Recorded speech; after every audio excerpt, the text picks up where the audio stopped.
taorin'ny asa sosialy ny tanterahana teny Antanimoriny moa dia avy hatrany dia niazo indray ny hôpitaly miaramila teny Soavinandriana ny délégation izay nitary ny vadin'ny filoham-pirenena Ramatoa Voangy Rajaonary Mampianina nisy ny fitokanana ny efitrano fandraisana ireo terabao miisa 4 ny roa amin'izy ireo dia fanomezana avy amin'ny vadin'ny filoham-pirenena ao avokoa miampy fitaovana hitsaboana ny omamiadanona teo anivon'ny hôpitaly Sainte-Soa misokatra ho an'ny rehetra araka izany ny hôpitaly miaramila tsy ny miaramila ihany fa na ny sivily ary azo raisina tsara eo anivon'izany hôpitaly izany tsara ihany koa no manamarika fa dia Nivanka Indrano no ankalazana ny andron'ny vehivavy ny andron'ny 20 marsa amin'ity taona 2024 ity ny tontolon'ny fanabeazana indray kosa niteraka yaha teo amin'ireo ray aman-dren'ny mpianatra ny fisina famindran-toerana ireo mpampianatra frama tamina faritra maro ary saika nanerana ny faritra 2020 teto Madagasikara ny avy eo anivon'ny Sempamamo izay nanambara fa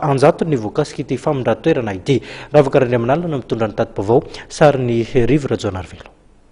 Mpampianatra frama Anjatony manera ny faritra 2020 no nahazo famindran-toerana avy amin'ny ministera fanabeazam-pirenena tao anatin'ny volana vitsivitsy izao araka ny tatitra nataony sindikan'ny mpampianatra Banabe na ny Sempama.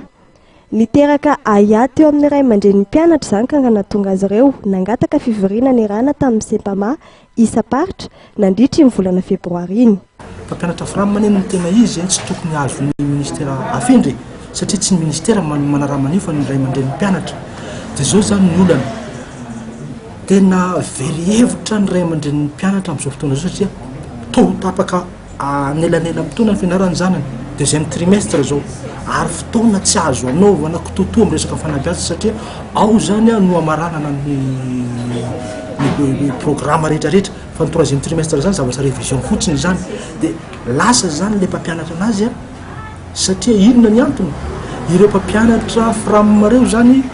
dia voalohany aloha sady tapaka ny karamany zay omen'ny ray aman-dreny anazy matahotra ihany koa tsy anaiky ny baikon'ny ministera satria manantena an'le recrutement. Taorin'ny fivoriana isa-paritra dia nisy ny kongressy nasionaly tsy ara-potoana ny Sempama no tanterahana teto Antananarivo ny 3 sy 4 marsa teo. Nivoatra tamin'izany fa ilaina ny amerenana ny asan'ny mpampianatra Banabe.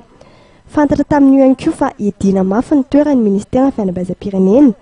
antony nosika azy ireo androso sosokevitra amin'ny ametrahana olona avy amin'ny fanabeazana eo amin'izany toeran'izany.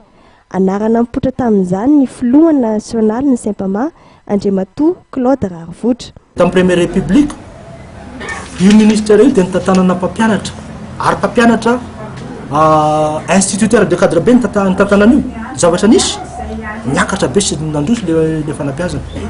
dia inona ny zavatra nitranga raha tapitra ny première république dia nomena olo nitsoahana tamin'ny mpanabe io ministère io nandalo tao ny mpanao politique hita ny zavatra nataony nandalo tao ny zay rehetrirehetina fa hoe manam-pahaizana hita ny zavatra nataony nandisy fanantenana dia ozy zahay hoe vahaolana omeo amin'ny tompony amin'izay ranga